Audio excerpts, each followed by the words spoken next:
everyone. Today, as India completes 79 glorious years of independence, we are not just celebrating independence.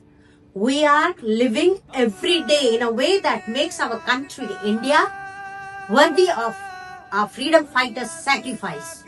And we celebrate the journey of nation building. Our independence was earned through extraordinary courage, sacrifice, and unwavering determination. Our founding fathers, men, women, young revolutionaries, social reformers, and countless unsung heroes stood for one reason only: to free India from colonial rule and give future generations the right to live with dignity, equality, and self-respect. When we remember leaders like Mahatma Gandhi, we remember the strength of non-violence. When we remember Subhash Chandra Bose, we remember the fearless patriotism and the spirit of sacrifice. When we remember Rani Lakshmibai, we remember that courage knows no gender. They didn't fight for themselves. They fought for every Indian yet to be born.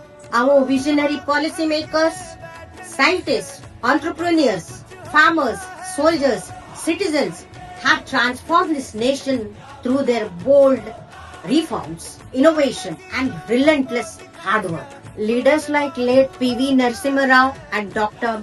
Manmohan Singh helped reshape India's economy through economic reforms. In recent years, our Honorable Prime Minister Narendra Modi has led major initiatives in digital transformation, infrastructure, manufacturing, financial inclusion, governance, and accelerated global level presence.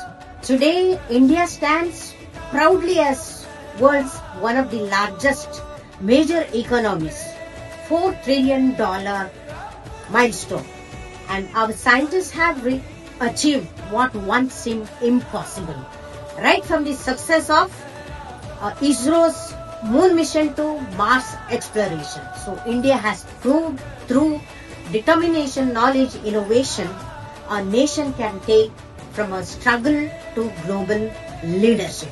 As we salute our Tiranga today, tricolor today, I also say that the future of India does not just depend on our policymakers or leaders. It is also our responsibility. It's time for me to say bye to you. I said all this information on behalf of Yacht Finance Actualization Pyramid. I want you to express your views and thoughts in the comment box. Stay connected to me. Take care of yourself. Bye for now.